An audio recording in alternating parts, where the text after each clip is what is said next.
Olha aí, o Orlando vai aparecer nas filmagens da Globo.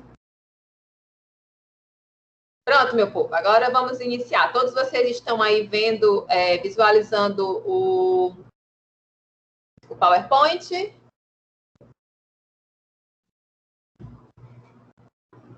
Sim, digam. Sim. Eu não tô não, professora. Tá não? Gente, Maria. Não. Peraí, tá de novo.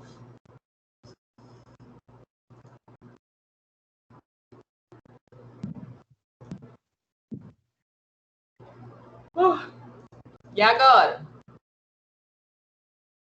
Também não. Falei-me. Vou fazer de outra forma, peraí.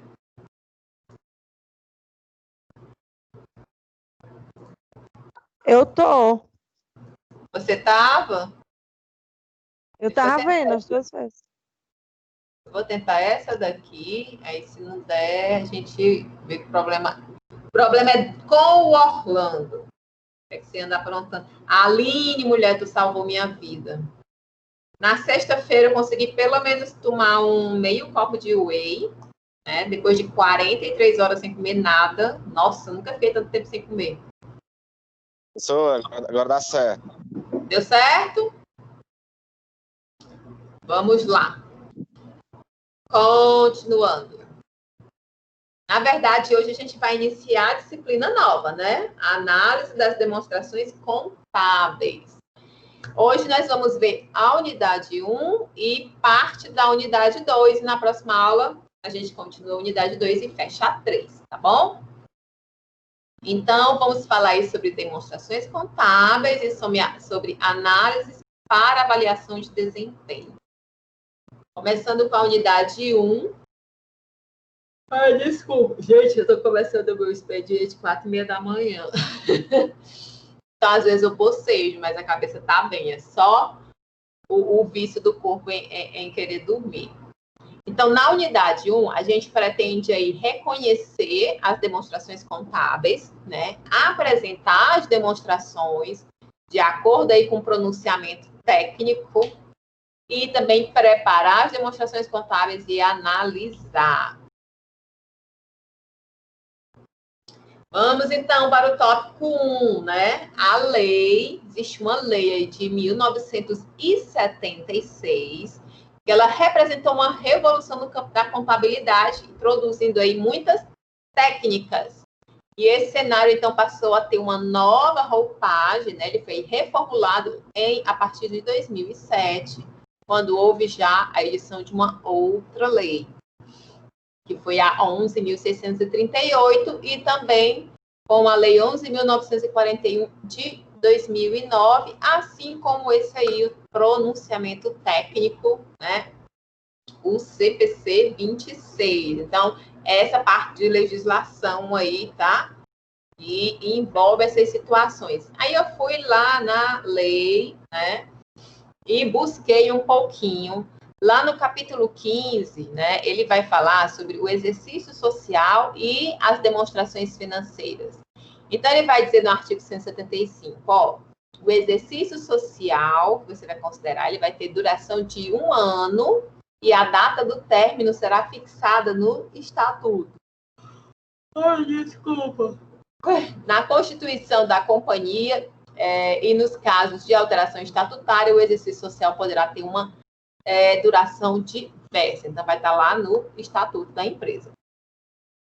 Já o artigo 176, né, ele vai dizer que, então, ao fim desse exercício social, a diretoria ela deve elaborar com base em quê?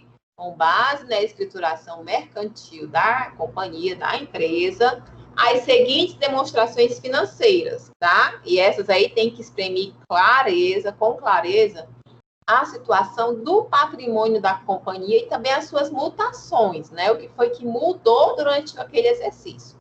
Então, quais são essas informações, essas demonstrações? Balanço patrimonial, que a gente já viu, né, no semestre passado, a demonstração dos lucros ou prejuízos acumulados, Demonstração do resultado do exercício. Ai, desculpa.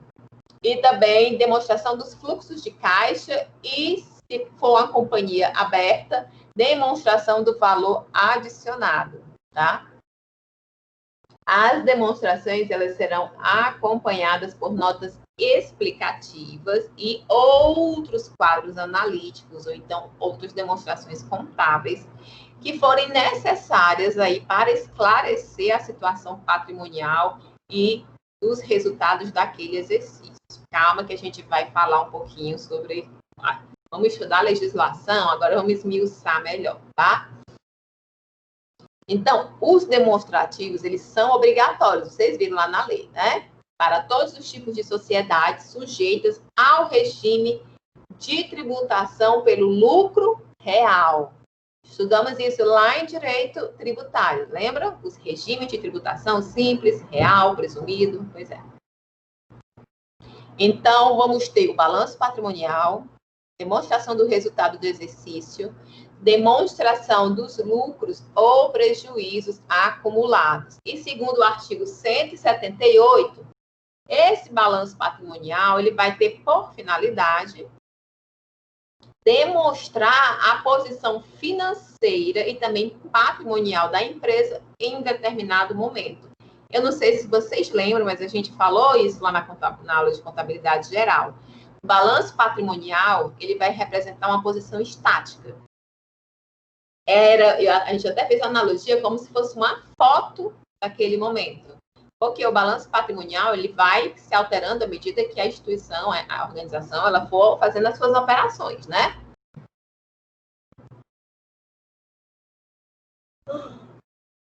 Meu Deus, coisa chata, eu já tomei Red Bull hoje. As contas, né, elas vão ser classificadas segundo os elementos aí do patrimônio e que eles registram e também agrupadas de modo que venha a permitir tanto o conhecimento quanto a análise da situação financeira da sociedade. Lembra que a gente falou de plano de contas? Pronto, essas contas aí.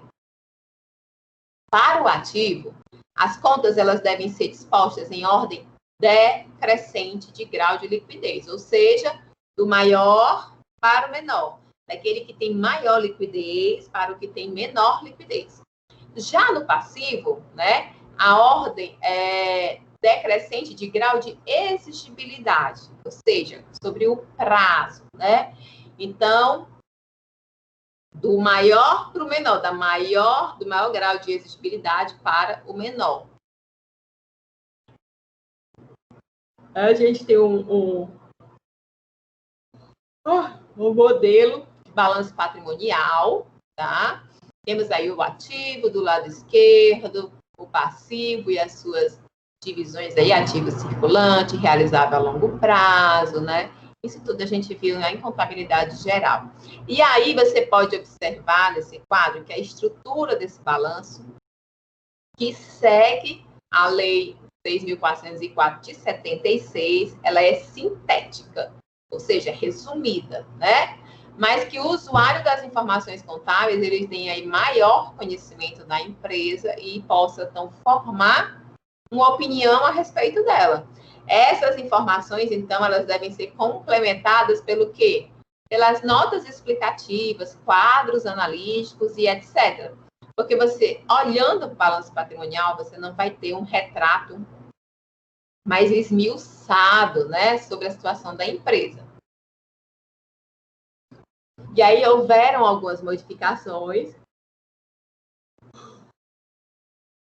pela Lei 11.638 de 2007, também aquela outra lei de 2009.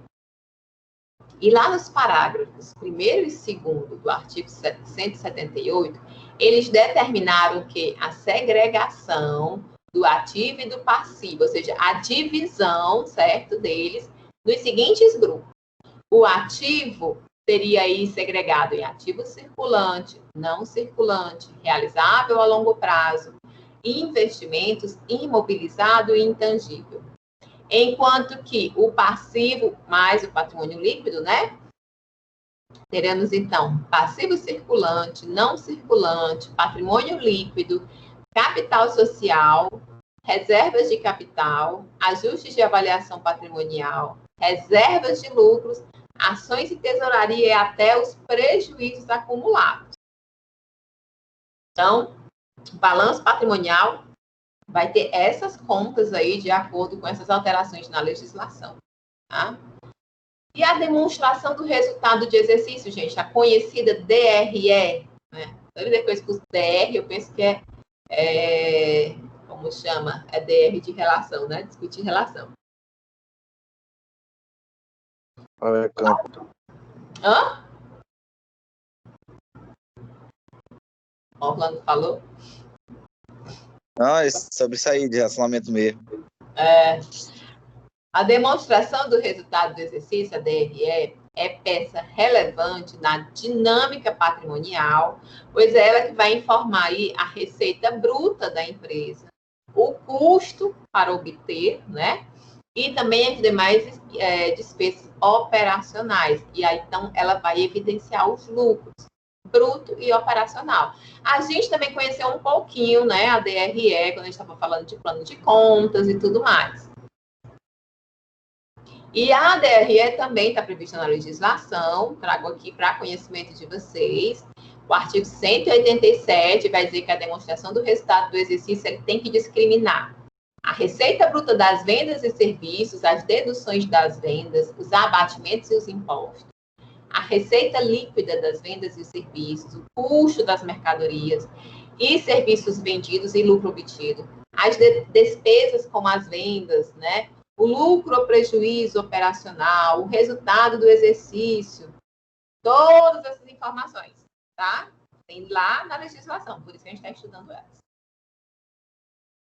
Então, a DRE, ela vai ser um resumo ordenado, né, das receitas e despesas de uma empresa durante um determinado período, que geralmente vai ser aí de 12 meses.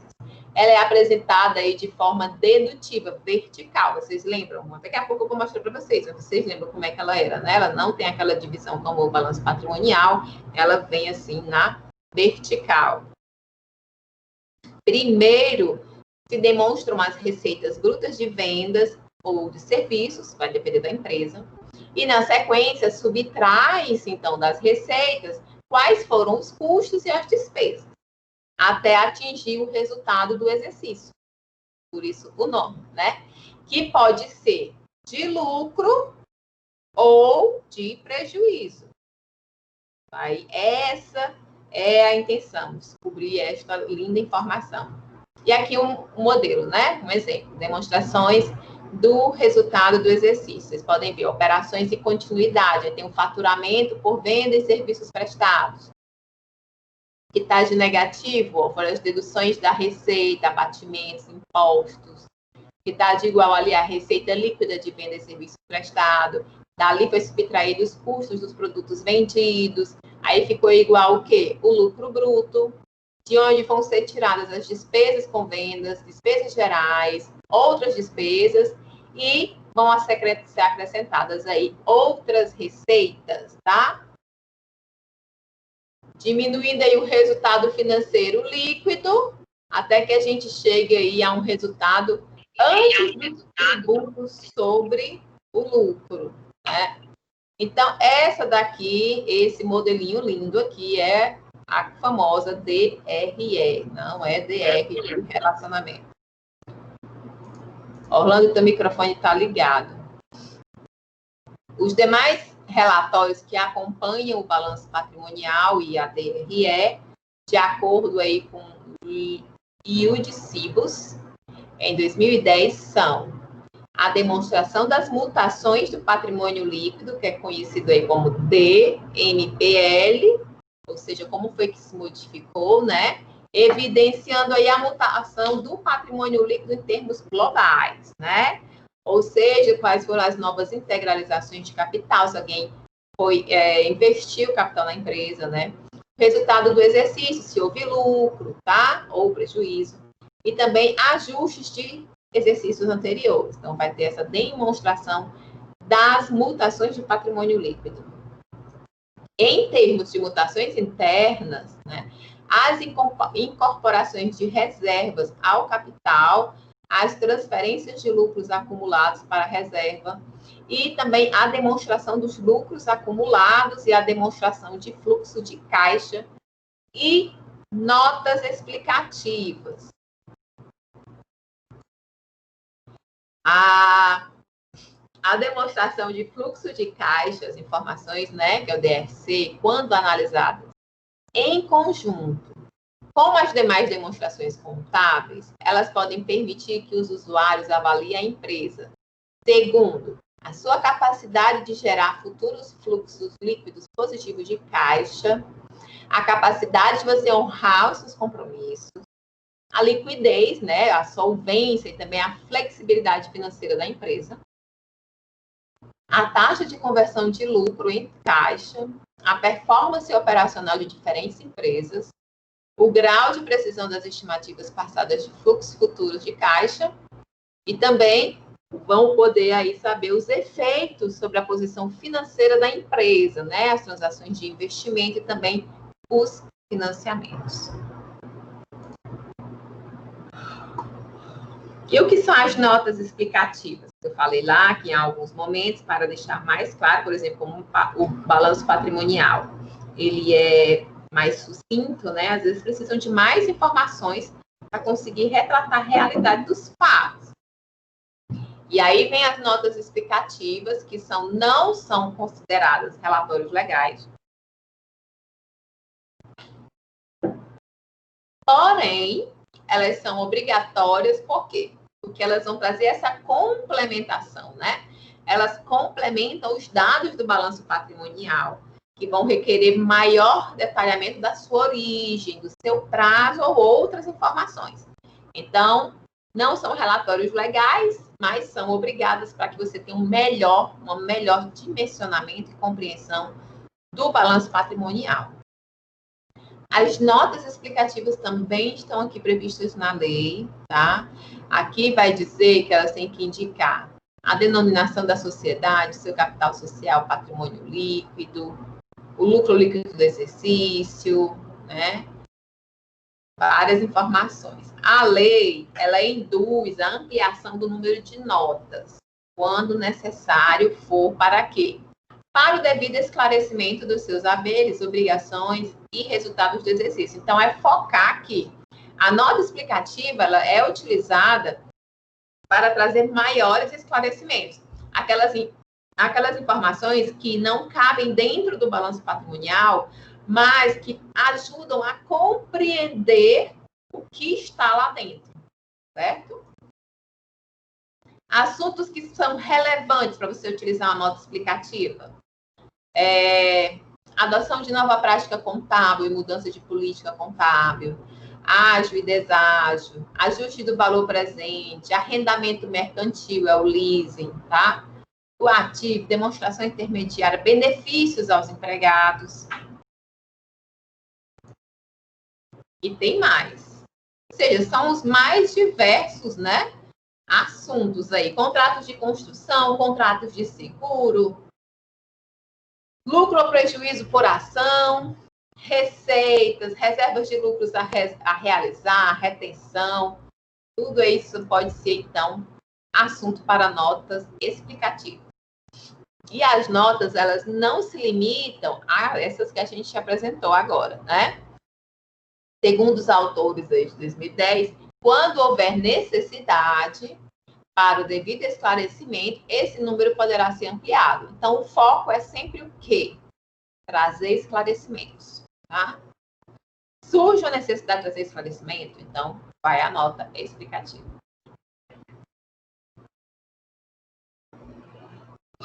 O balanço patrimonial e a DRE, elas são apresentadas, né, de forma sintética, tá? Resumida, o que acaba gerando dúvidas nos usuários externos, que muitas vezes são investidores, mas são leigos quanto ao conhecimento, né, contábil.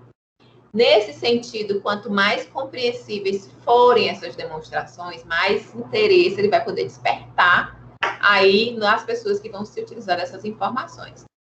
Daí que vem a relevância dessas notas explicativas.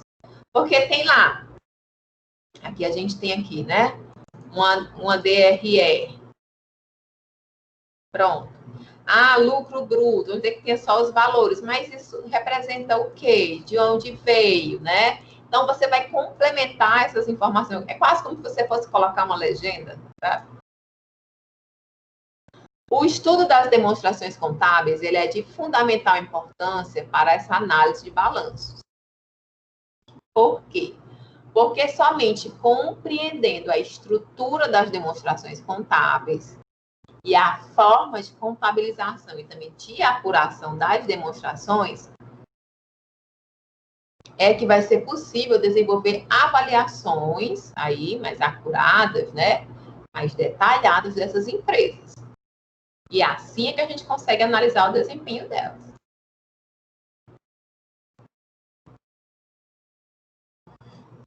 Coisa chata esse negócio de vocês, desculpa. A lei lá de 2007, ela introduziu algumas alterações na estrutura das demonstrações financeiras. Então, ficou a classificação de ativo e passivo em circulante e não circulante. Já mostrei lá, né? Ficou extinto o grupo ativo permanente. Também foi extinto de receitas e despesas não operacionais. Houve a criação do subgrupo ativo intangível dentro do ativo não circulante. Teve também a criação da conta ajustes de avaliação patrimonial no patrimônio líquido. E foi vedada a prática da reavaliação de ativos de forma espontânea e também o saldo da conta de lucros acumulados, ela deve ter uma destinação definida. Então, o novo formato, a partir aí da Lei 11.638 de 2007, né? Isso aqui a gente já viu lá na aula de contabilidade geral, né, gente? Mas, caso alguém não esteja lembrado, já olha aqui, se precisa, dá uma pescadinha lá nas anotações de vocês sobre contabilidade.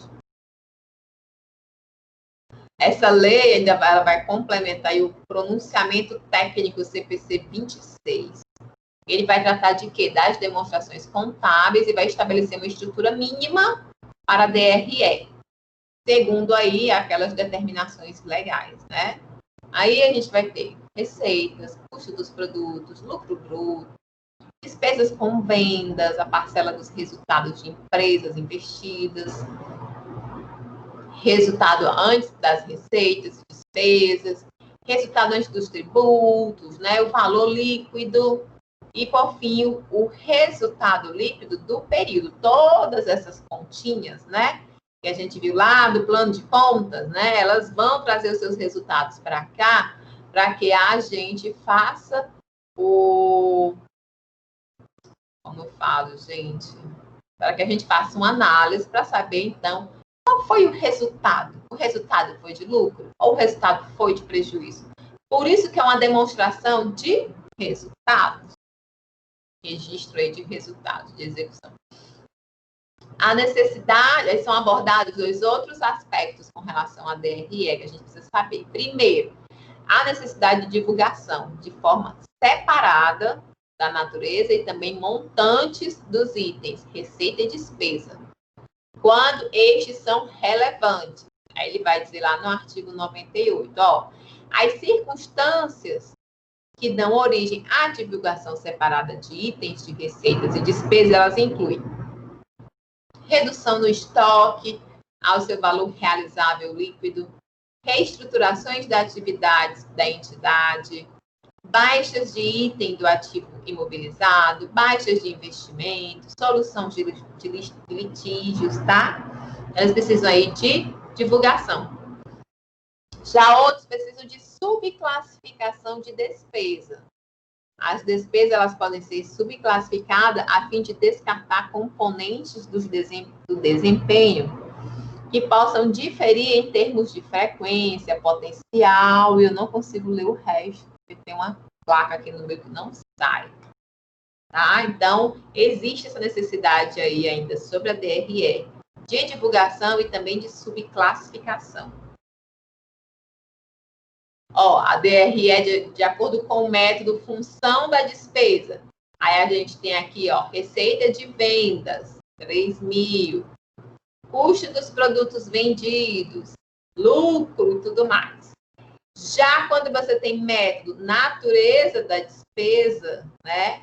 A variação do estoque de produtos acabados em elaboração, foi R$300. Consumo de matérias-primas e de materiais, salários e benefícios a empregados, né? Então, ela tem uma natureza da despesa. De qualquer forma, a legislação brasileira, ela induz diretamente a demonstração com as despesas por função. Essa daqui de cima, tá? Então, você vai só colocar receita de venda, custo dos produtos, lucro bruto. Você vê que aqui era bem específico, né? Mais uma demonstração contábil, a qual foi instituída aí pelo CPC 26, e segundo as normas internacionais de contabilidade, instituiu aí a obrigatoriedade de elaboração da demonstração do resultado abrangente do exercício. Agora é a DRA. A gente tinha a demonstração do resultado do exercício, DRE. Agora nós temos a abrangente do exercício, que é a DRA. Ela pode ser apresentada dentro do DMPL ou também através de relatório, né? O CPC ele vai sugerir que se faça uso da apresentação do DMPL, que era a demonstração das mutações de patrimônio líquido, né? Quando apresentada em um demonstrativo próprio, a DRA ela tem como valor inicial o resultado líquido do período que foi apurado lá pela DRE, seguido dos outros resultados abrangentes, conforme a estrutura mínima que ele vai apresentar, que é o quê? Resultado líquido do período, cada item dos outros resultados abrangentes classificados conforme a sua natureza, parcela dos outros resultados abrangentes de empresas investidas, reconhecida por meio do método de equivalência patrimonial, e resultado abrangente do período. Segundo essas normas internacionais de contabilidade, a DRA, ela pode ser apresentada como uma continuidade, né, um aperfeiçoamento da DRE. Mas no Brasil, o CPC determinou que seja um relatório à parte. Então, você faz a DRE e a parte faz a DRA. Na verdade, não vai ser vocês, né, gente? Vão ser os contadores. É só para vocês terem ciência de como é que funciona, né, os temas aí.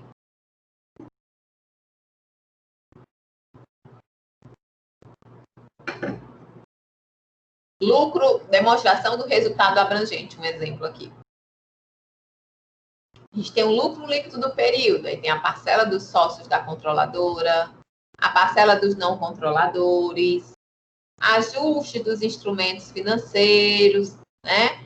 Outros resultados abrangentes, a parcela dos sócios, a parcela dos não controladores, por aí vai. Então, uma outra demonstração que é feita para complementar a DRE. Fechado o tópico 1, vamos para o tópico 2. Preparação das demonstrações contábeis para análise.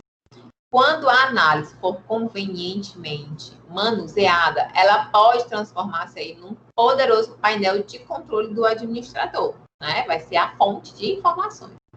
Para isso, existem aí algumas condições para se efetizar uma análise de balanço. Quais sejam?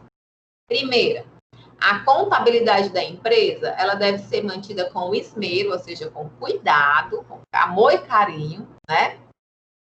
E sem interferências manipuladoras, tem que realmente traduzir a realidade, tá? A segunda é as firmas de médio e grande porte, elas devem ter as suas demonstrações financeiras auditadas. Se não por uma auditoria independente, que é sempre a melhor opção, né? Pelo menos deve ter uma auditoria interna. Por que a independente é melhor, Marcela? Por quê? Você vai auditar, você quer identificar o que é que está sendo feito de errado, algumas distorções. Agora, imagine se essas distorções são identificadas por quem causou. Provavelmente ela vai tentar encobrir, tá? Não é por conta disso que se fala aí que isso é importante ter essa auditoria independente. Mas se não tiver, pelo menos uma auditoria interna, uma pessoa ali que não esteja envolvida com o processo, só para ficar fazendo essa análise. E os demonstrativos objetos de análise por meio de índices, eles devem ser corrigidos detalhadamente, levando em conta aí as variações do poder aquisitivo da moeda, a inflação, né?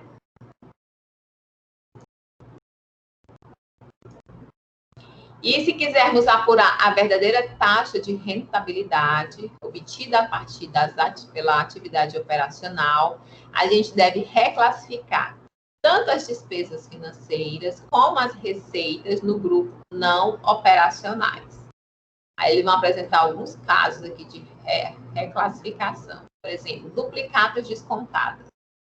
De acordo com a legislação, as duplicatas descontadas, elas são classificadas lá no ativo circulante como uma conta redutora do ativo, ela diminui o ativo. Para fins de análise,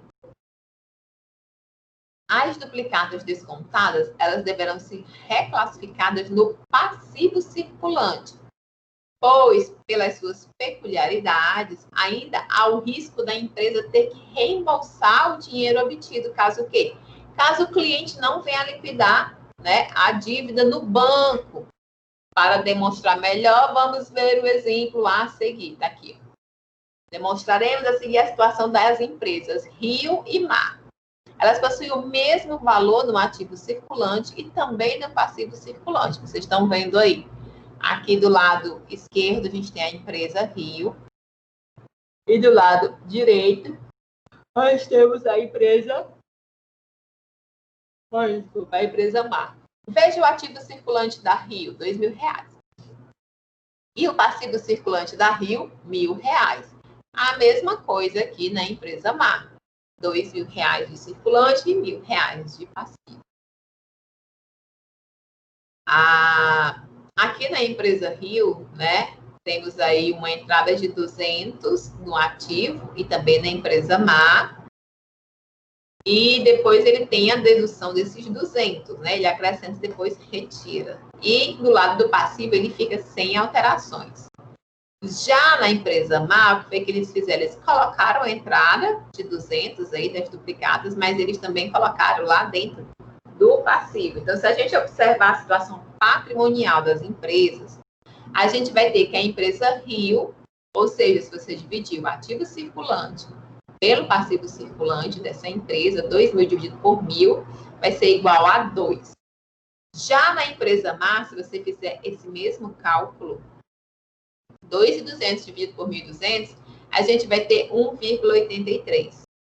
Analisando as duas empresas, nota-se que ambas tinham a mesma situação financeira e ambas tiveram uma entrada de igual valor. A diferença está no tipo de operação realizada, que gerou um lançamento contábil diferente, consequentemente, né, a situação da empresa Mar demonstra ter uma melhor capacidade de pagamento em relação ao quê? Em relação à empresa Rio. Gente. E aí ele vai mostrar que se a gente reclassificar o balanço da empresa Rio, a gente vai ter a seguinte situação, né? Agora, as duas ficaram com um total 2.200, 1.200, 2.200, 1.200.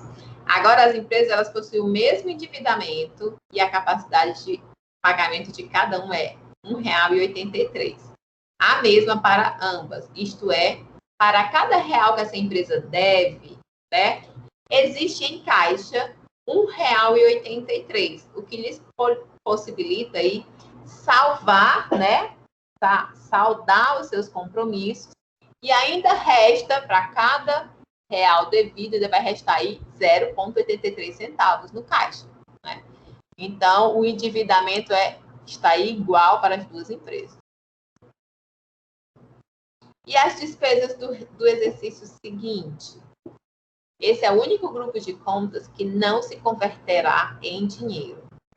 Portanto, ele não vai servir para pagar dívidas da empresa, tá? Conforme aí Marion. É classificada dentro do grupo do ativo circulante, porém, ela não vai se transformar em dinheiro. Então, foca nisso. Despesas do exercício seguinte não se transformam em dinheiro. Essa despesa ela vai reduzir o lucro do próximo exercício e, como consequência, o patrimônio líquido. Por este motivo, os analistas mais conservadores, eles preferem, no momento da análise, deduzi-la do patrimônio líquido e, então, excluí-la do ativo circulante.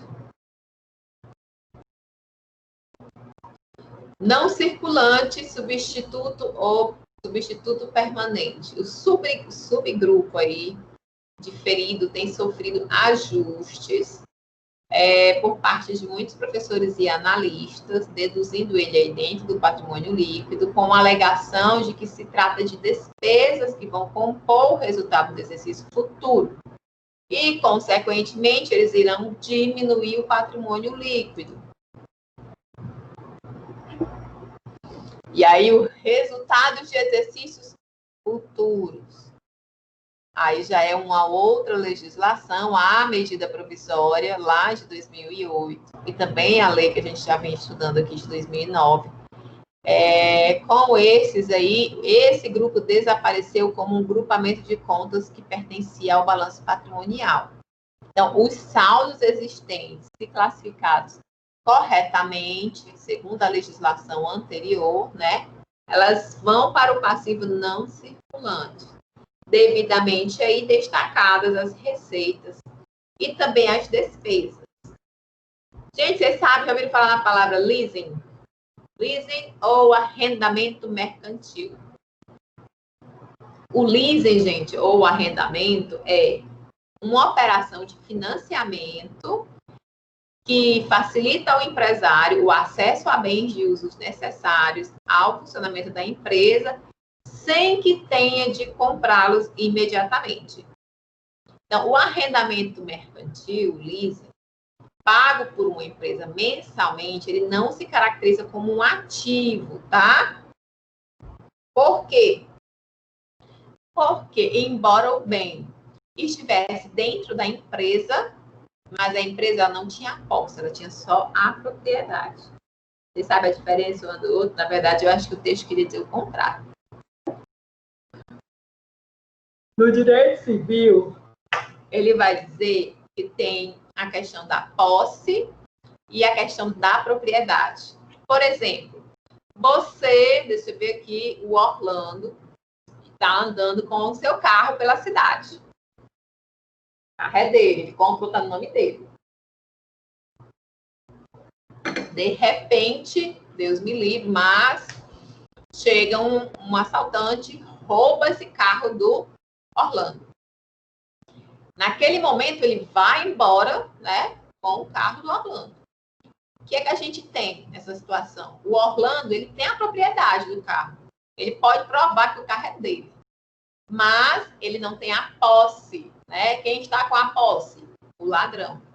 Quando a gente faz o leasing, quem aqui já comprou carro por meio de leasing? O carro que eu tenho agora, a gente deu uma entrada e a gente fez um parcelamento bem curto e a gente fez por meio de leasing, saiu bem mais barato. Como era que vinha o documento do carro, né? Não tem um documento do carro, a gente tem que andar com ele. Enquanto nós estávamos pagando o financiamento do carro, quando vem lá dentro desse documento do carro, tem dizendo quem é o proprietário. Lá já vinha a observação que era no nome da empresa. Só saiu depois que a gente quitou, né? Inclusive, quando a gente puxava lá do Detran, saía sempre relacionado à empresa que financiou o carro para a gente, porque a gente fez por leasing. Então, a gente estava com a posse do bem, mas a gente não tinha ainda a questão da propriedade.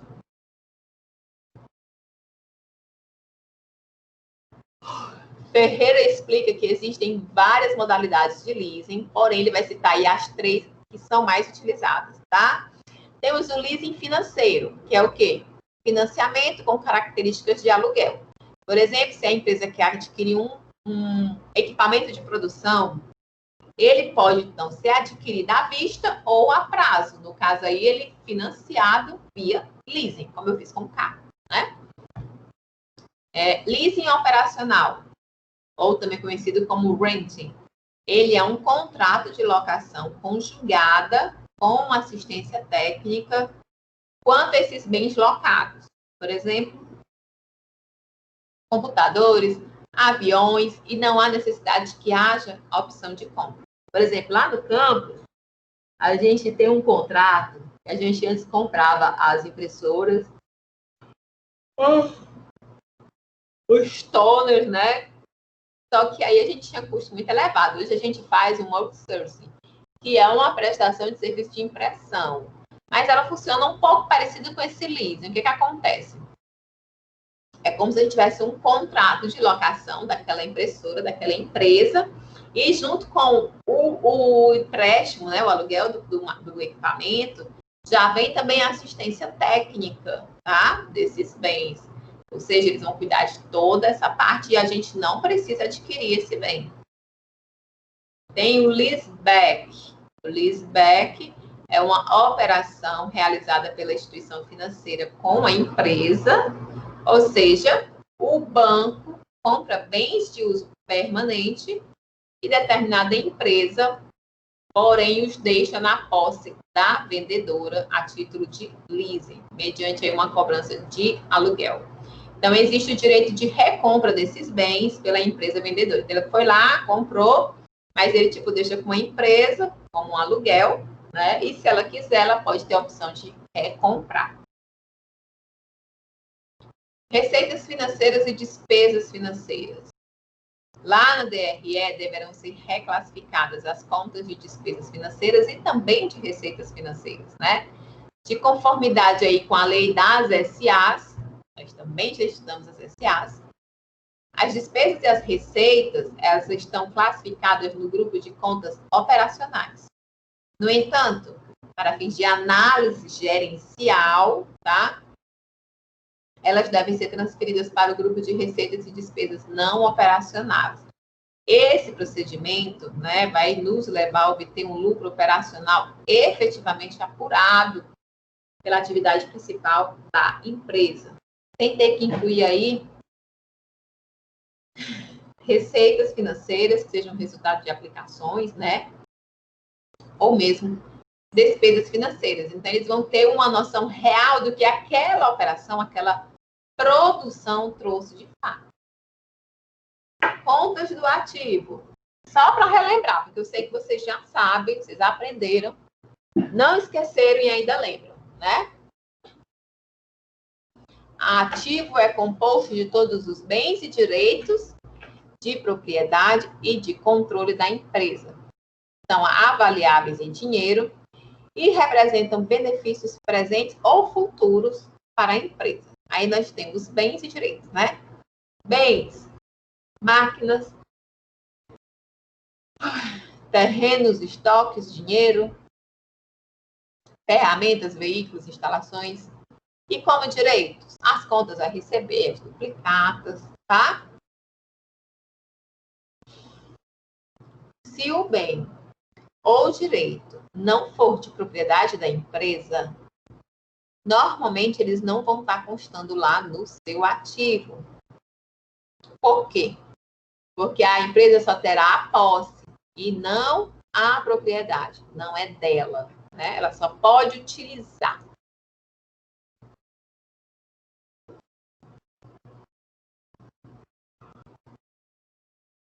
Gente, eu não sei por que eu bocejo tanto de 2 semanas para cá. Eu bocejo tanto que eu fico com ânsia de vômito. É o dia todinho assim. Vocês sabem de algum remédio? Aline, mulher, me salva de novo? Acho que é falta de sono mesmo, mas vamos lá. E as contas do passivo, vocês lembram? Simplificadamente, ele evidencia toda a obrigação, ou seja, as dívidas que a empresa tem com terceiros. Por exemplo, contas a pagar, fornecedores, né, os impostos que você tem que pagar. E o passivo, ele é uma obrigação exigível, ou seja, no momento em que essa dívida vencer, ela será exigida, reclamada. Então, a sua liquidação, você vai ter que pagar. Ou então, vai entrar na justiça. E aí, agora vamos falar sobre reconhecimento dos efeitos inflacionários. Você fez o levantamento de um exercício inteiro, um ano. E a gente sabe, durante o ano há uma grande variação no poder de compra da moeda, né? Por quê? Por conta da inflação. Então, é preciso que, ao fim dessas demonstrações, né, de resultado, você considere isso para saber, hoje, quando você fez essa análise, quanto é que esse dinheiro representa em questão de poder de aquisição. É fundamental, então, para evitar resultados distorcidos em função da variação da moeda. Primeiro deve o analista definir qual vai ser, então, o indicador econômico que ele deseja utilizar. Ele tem que definir aí qual será que ele vai ficar utilizando esse indicador econômico. E aí vai ser uma escolha que ficará a cargo do gestor. Ele vai analisar, né? Sempre tendo em mente o quê? Aquele índice que traga o retrato mais real da realidade, né? Mais fiel. Para que você não achar que tem um lucro, mas na verdade o seu lucro ele não representa bem aquilo que você imaginava. Lembra daquela história que a gente, lá em mercados de capitais, que tinha um exemplo de uma pessoa que investiu na poupança por 40 anos para se aposentar, e aí essa pessoa investindo uma certa parcela a uma certa taxa de juros durante certo tempo, no final, ela teria cerca de 5 milhões de reais. Na verdade, eu acho que eram 400 reais por 25 anos. Ela teria pouco mais de 5 milhões de reais. Só que, uma coisa é eu ter 5 milhões de reais hoje, em 2020. Outra coisa é eu ter 5 milhões de reais em 2045. Então, daí foi o quê? Foi retirada a questão da inflação calculada aí para esses 25 anos. Ao final, aqueles 5 milhões em poder de compra representavam, em 2045, um pouco mais de 1 milhão de reais. Então, é mais ou menos a mesma situação aqui, tá? Agora, análise horizontal e análise vertical. Uma vez preparadas, né, as análises, o próximo passo das demonstrações contábeis vai ser essa realização da análise horizontal e vertical. A análise mais vai apontar os problemas a serem investigados do que indicar soluções. Ele vai ali como um raio-x. A análise horizontal, gente, segundo Reis, ela é uma técnica de análise que vai comparar cada item do demonstrativo em cada ano com o valor correspondente em um determinado ano anterior. Você vai pegar aí um ano como base. Aí você vai sair, então, fazendo essa análise comparativa, tá?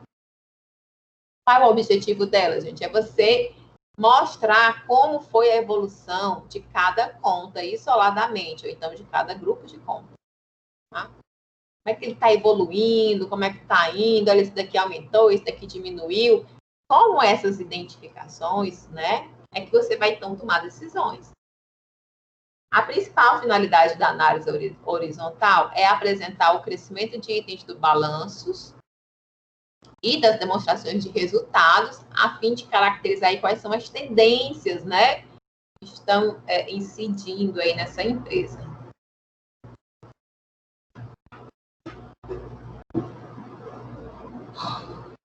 Vocês estão aí ainda, meu povo? A Aline disse que ia conversar mais nas aulas, me engano. Para esse homem aí, ou essa mulher, que eu não sei falar esse nome, Zdanovic, a análise horizontal ela é conhecida por análise de evolução, né? E para realizar essa análise horizontal, é preciso ter alguns cuidados. Aí, vamos lá. Os valores objetos da análise, eles devem estar corrigidos, ou seja, deflacionados ou inflacionados à mesma data base. implica necessariamente uma série de períodos iguais para possibilitar comparações entre si. A escolha de um período base que não será necessariamente o primeiro da série histórica. E esse período base, ele poderá ser o primeiro, o segundo, o último da série histórica ou qualquer outro, desde que ele represente um exercício normal, com 12 meses, tá? E esse período base, ele também deve ser aquele em que a empresa tem exercido as suas atividades em condições normais. Por exemplo, 2020, não dá, né, gente? Totalmente anormal. Isto é, que não tenha sido um período atípico. Oi, Charlene, que saudade que eu tava, mulher, de tudo que eu mais tive por aqui. E agora a análise vertical, né? A análise vertical, ela permite aí, inicialmente, que o analista ele possa avaliar a estrutura do balanço patrimonial e também da DRE, o que a gente vai chamar aí de lógica de balanço.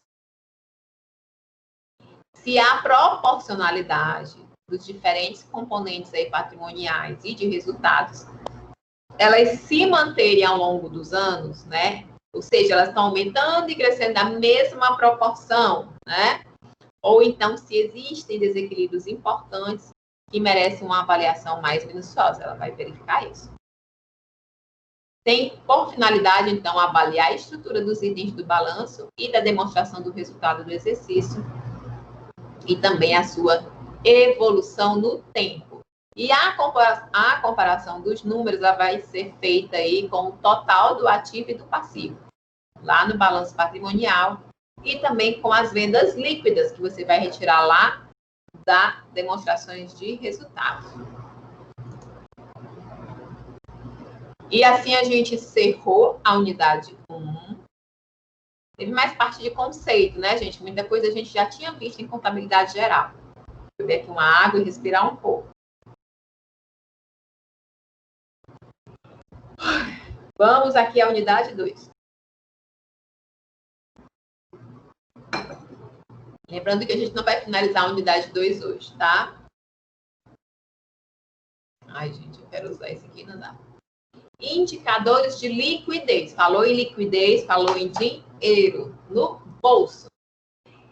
O autor aí, o Matarazzo, 2010, ele vai ressaltar que os índices de liquidez, eles não são índice do fluxo de caixa e tem por objetivo comparar as entradas com as saídas de dinheiro, mas sim são índices que, a partir do confronto entre os ativos circulantes com as dívidas, eles procuram medir aí o quão sólida é a base financeira da empresa.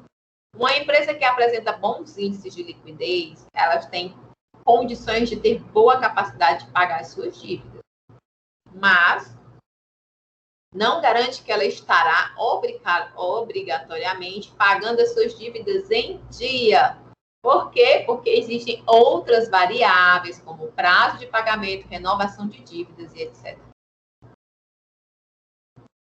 Esse mesmo autor, ele apresenta um estudo realizado aí sobre esse índice de liquidez. Ele vai explicar que, se o analista se deparar com um índice de liquidez que seja inferior a 1, não deve, no ato, considerar a empresa sem condições de pagar suas dívidas. Tá? Não vamos nos precipitar. Para ficar mais clara essa situação, o autor apresenta a análise de liquidez pelo avesso. E inicia aí a explicação com a apresentação de um exemplo que vai compor o índice de liquidez corrente. Então, vamos lá, gente. O capital circulante líquido vai ser o quê? É a diferença entre o ativo circulante e o passivo circulante. E o resultado positivo dessa explicação, né, representa uma espécie de folga financeira no que se refere à capacidade da empresa de fazer os seus pagamentos. Vamos falar de liquidez corrente. Desculpa. Conforme foi mencionado pelo tal do Matarazzo, que é o cara aí, né? Ele vai explicar a análise de liquidez pelo avesso, que ele tinha citado anteriormente. E ele exemplifica através do uso do índice de liquidez corrente, tá? Por isso que aí liquidez corrente, partindo de uma situação original em que este índice era de 1,5. Qual seria o inverso desse índice de 1,5? Vocês compreendem que 1,5, na verdade, a gente não está vendo, mas é 1,5 sobre 1, tem um tracinho e 1 embaixo. Só que como todo número divisível por 1 é o próprio número, a gente não coloca, tá? Mas se eu preciso do inverso desse número, você considera. Por isso que o inverso de 1,5 dividido por 1 vai ser o quê? 1 dividido por 1,5. E a gente vai ter como resultado 0,666. Ou então um percentual igual a 66,6%. De acordo com esse autor, esse resultado vai significar o quê? 66% do ativo circulante, eles já estão comprometidos para o quê? Pagamento de dívidas de curto prazo, passivo circulante. E que a diferença, né, dos 100%, ou seja, os 33,33% vai ser o grau de liberdade da empresa, né? Eles vão ser aí provenientes do capital circulante líquido. Lembra que falou lá da diferença? Pois é. E o autor afirma ainda que é importante conhecer a decomposição do financiamento do ativo circulante, né? O que se conhece é que 66,66% são financiados pelo passivo circulante. E que dentro do passivo circulante, a gente tem 3 tipos de crédito: fornecedor, despesas a pagar e bancos. Os fornecedores, em certos níveis, né, não sujeitos a grandes alterações, continuam financiando a empresa, pois concedem-lhe ali um financiamento para cada compra efetuada, né? É para essa compra, depois para outra, cada compra é um financiamento. De acordo com esse autor ainda, aquele resultado lá de 66,6% do ativo, eles estão comprometidos com dívida a pagar de curto prazo, e aí já foi, né? Esse aqui também já foi repetido. Sobre a liquidez corrente ainda. Se utilizarmos, então, o exemplo anterior, onde a liquidez corrente era igual a 1,5, né? Vocês lembram? E o seu inverso era 66,66. Tem-se aí que esses 33,3 do ativo circulante, financiados pelo capital circulante líquido, eles equivalem a 50% ou 0,5% do passivo, tá? Que é o quanto ele vai exceder R$1 aí, né, vamos dizer, do índice de liquidez corrente. Então, se o índice é de 1 e a liquidez corrente era de 1,5, tá? Esse 0,5 do passivo aí é o quanto está excedendo desse índice 1. Ixi, não quer passar. Então, deixa eu ver se passou mais de 1. Esse bicho não. Numa situação em que a empresa tivesse o índice de liquidez corrente de 0,6, o inverso seria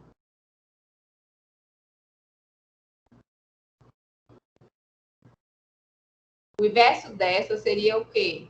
0,60 é 0,60 dividido por 1. O inverso será 1 dividido por 0,60, que é igual ao quê? A 1,66, ou então 166%.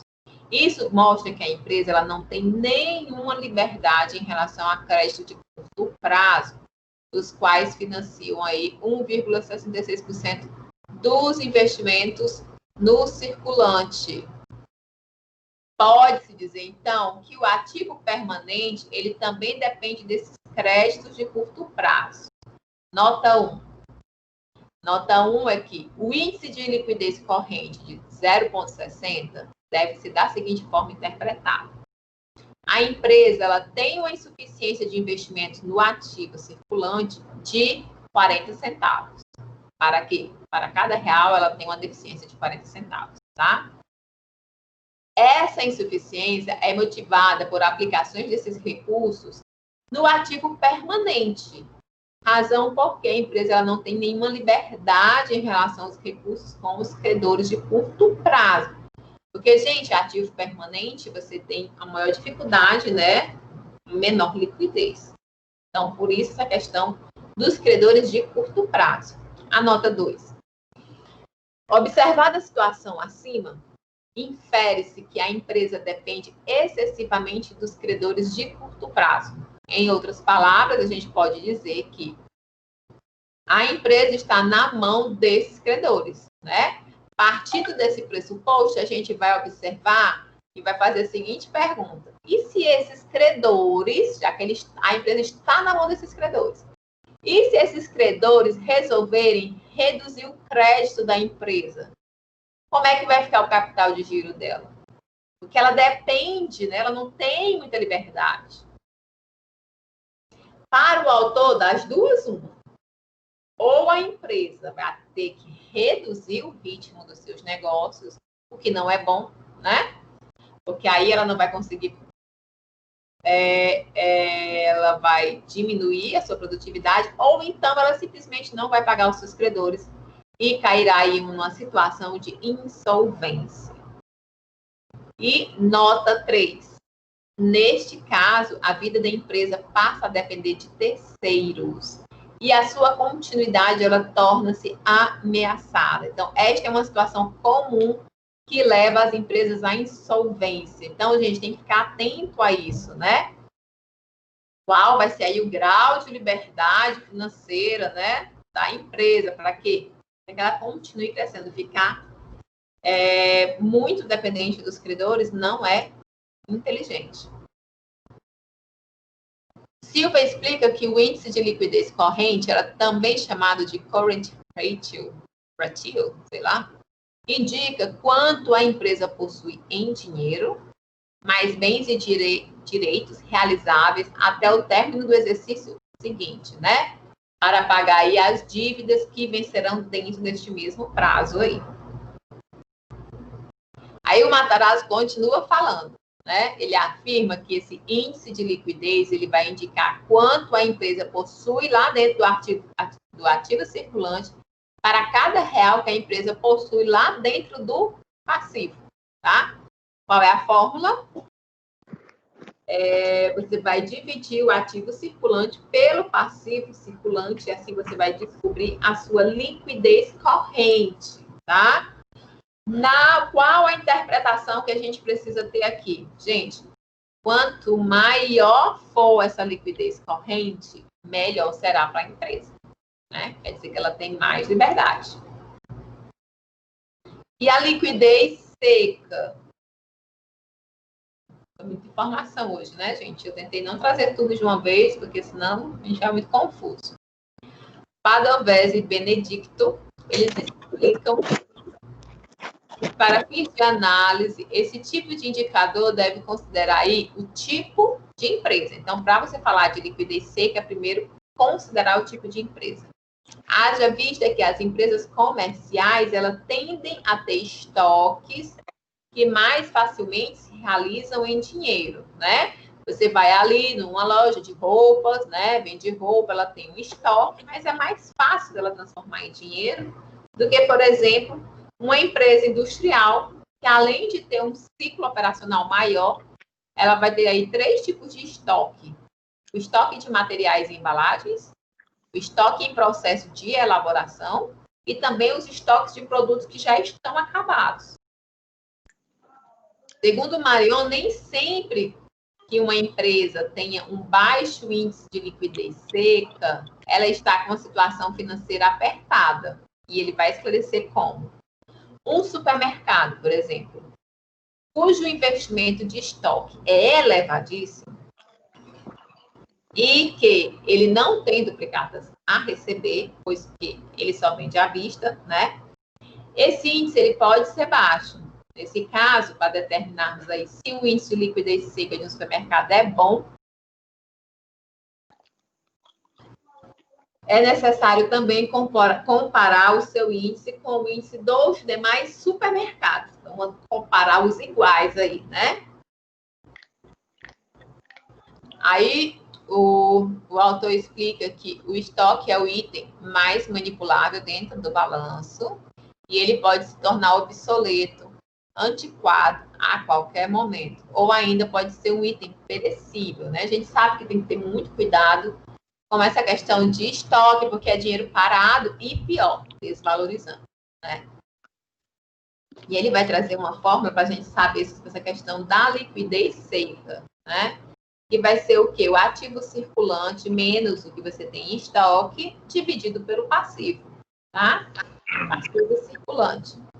Nesse caso, gente, a interpretação para esse índice de liquidez seca é de quanto maior, melhor. Liquidez geral. De acordo com Silva, o índice, a gente falou de várias liquidez aqui, né? Corrente, seca, agora vamos para geral. O índice de liquidez geral, ele é também conhecido por Current and Long-Term Assets to Eita, porra. Desculpa, gente, palavrão. Ele mostra qual é o valor que a empresa possui em dinheiro, bens e direitos realizáveis tanto a curto e a longo prazo. Para quê? Para fazer face, né, às suas dívidas totais. Ela tem também a sua formulazinha, liquidez geral, vai ser igual ao ativo circulante somado ao realizável a longo prazo e tudo isso dividido pelo passivo circulante somado ao exigível a longo prazo. Esse indicador, ele vai demonstrar demonstra que se a empresa fosse parar de realizar suas atividades naquele momento, tá? Ela pagaria as suas dívidas com o seu ativo circulante e também realizável a longo prazo, não precisando para isso vender o seu imobilizado, tá? Reis corrobora, vai um pouco além e explica.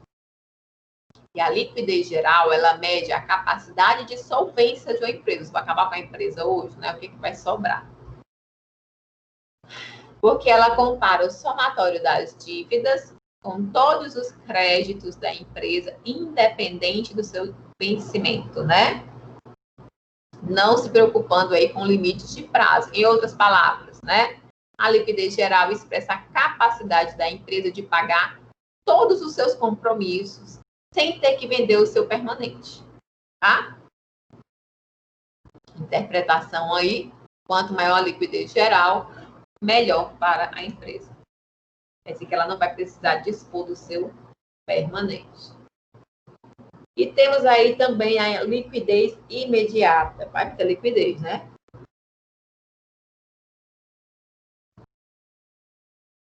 Vou só respirar aqui e dar um bocejo. Fico tonta. Esses autores aí vão explicar que esse indicador é aquele que realmente vai caracterizar como de liquidez, tá? Porque ele trabalha com os elementos patrimoniais lá do ativo circulante, que podem ser disponibilizados imediatamente ou quase assim denominados de disponibilidades. Tem uma fórmula também. Então, a liquidez imediata, ou seja, as disponibilidades divididas pelo passivo circulante. Isso aí é a capacidade de que dispomos imediatamente, né, caixa, bancos, aplicações financeiras, atividade de liquidez imediata, para o quê? Para conseguir saldar as nossas dívidas de curto prazo. Então, liquidez imediata para saldar as dívidas de curto prazo. Indicadores de estrutura de capitais. Vamos lá. Estão quase acabando, tá? Eu acho que vocês estão sofrendo, vocês estão tão quietos. Vocês estão gostando? Essa disciplina é nova. Vocês estão gostando? Digam aí no chat. Tô, não tô. Não aguento mais contabilidade. Sim. Tá gostando, Orlando? Assim, dá dando para acompanhar de boa. Então, gente, nesse tópico aí, indicadores de estrutura de capitais, Vou ver aqui o chat.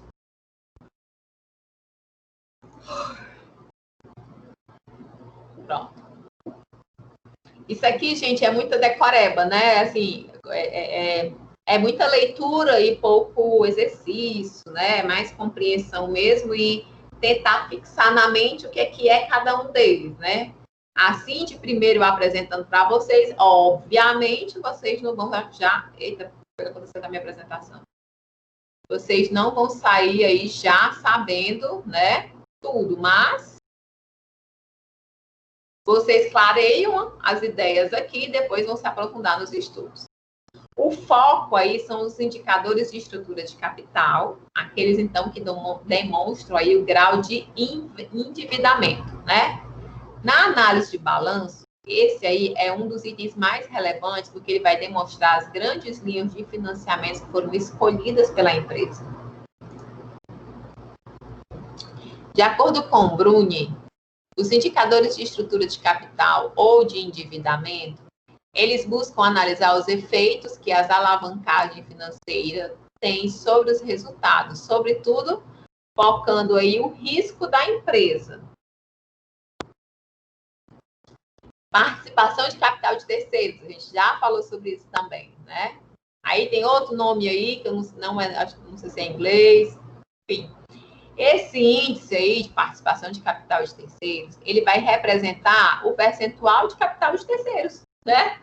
Em relação ao patrimônio líquido, ou seja, demonstrando a dependência da empresa em relação aos recursos provenientes de terceiros. O autor afirma ainda que a participação exagerada do capital de terceiros em relação ao capital investido pelos sócios acaba deixando a empresa vulnerável, né, a qualquer intempérie. Ele ressalta que normalmente as empresas que vão à falência, elas apresentam um grau de endividamento elevado em relação ao valor do patrimônio líquido da empresa, o que é decorrente aí da necessidade de renovação do ativo para poder deixar a empresa mais competitiva. Vamos falar de endividamento. Eita, sono. Os índices de endividamento, eles são de muita importância, porque eles vão indicar a relação de dependência da empresa com relação a capital de terceiros.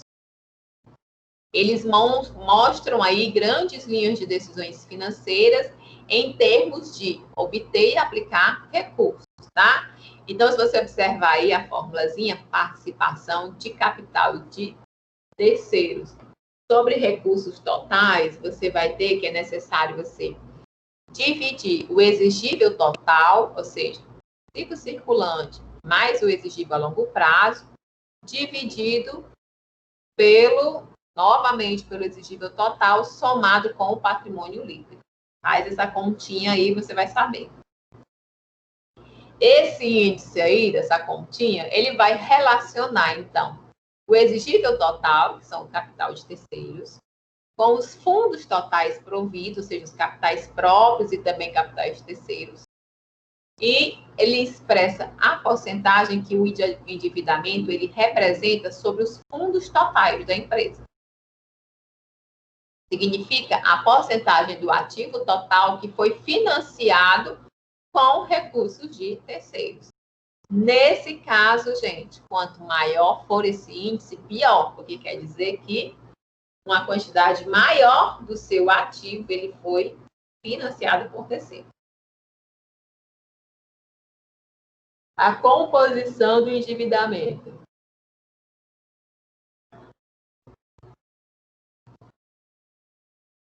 A composição do endividamento se faz com as participações das dívidas de curto prazo sobre o endividamento total.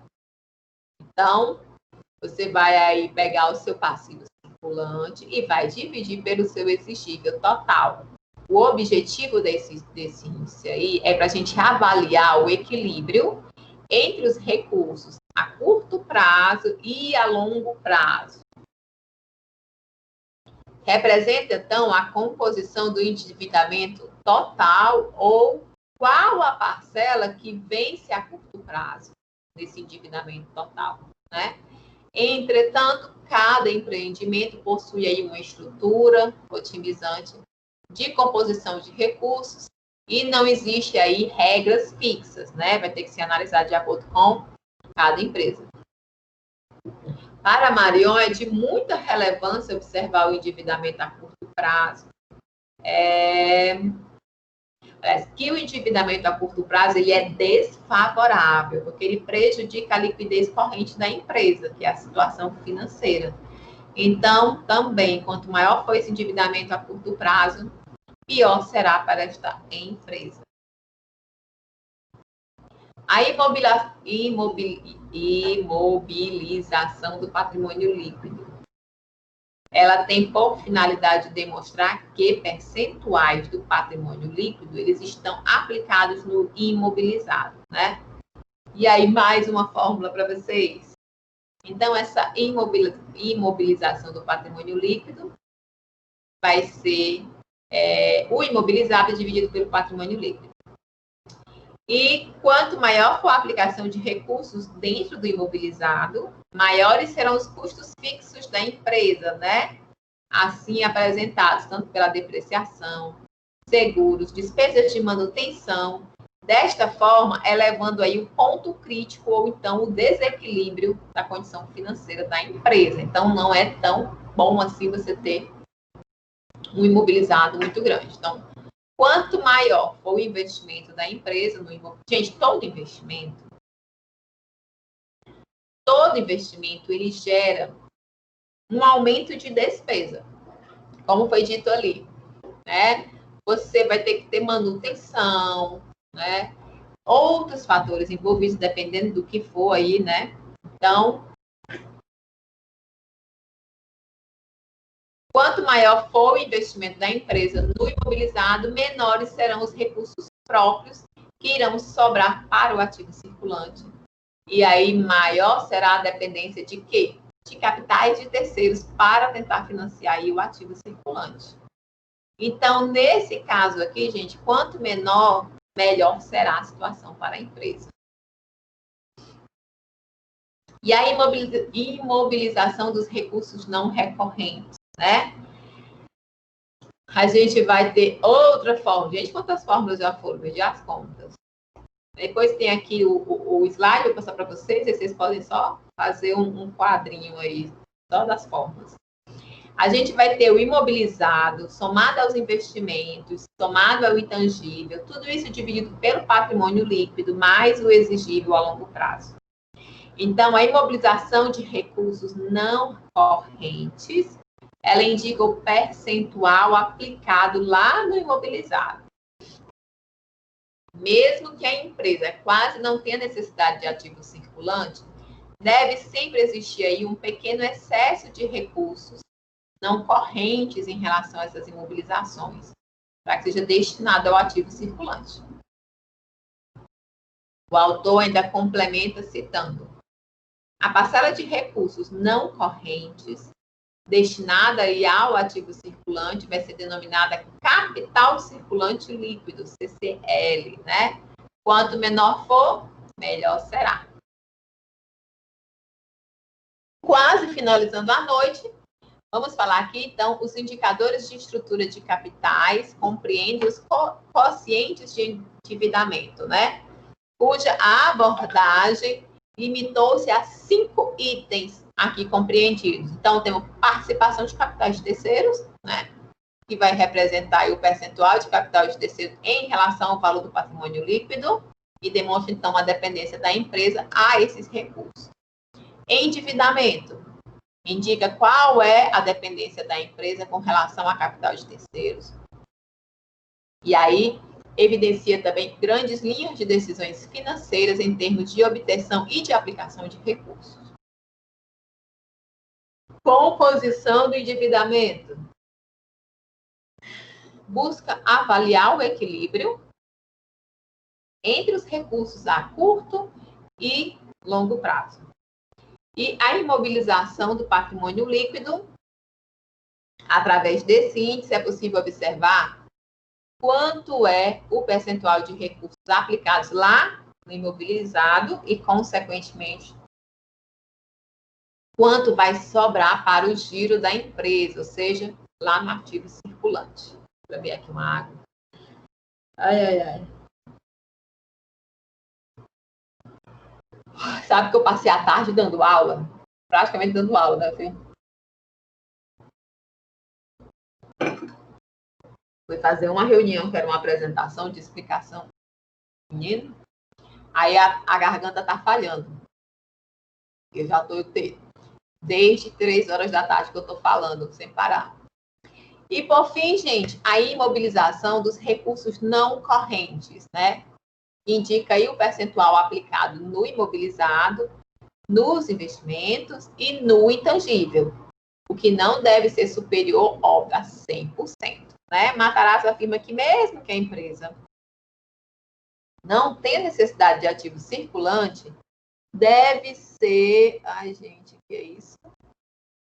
Não consigo. Uma parcela destinada a ser prevista uma parcela para o giro da empresa. Então, aí tem um resumo, né, desses indicadores que a gente viu lá, as fórmulas. Já serve aí para vocês fazerem um resumozinho. E é isso, meu povo. Então, a gente já viu metade do livro, tá? Metade da matéria. A aula que vem, a gente finaliza ela, foi a outra metade do livro, tá bom?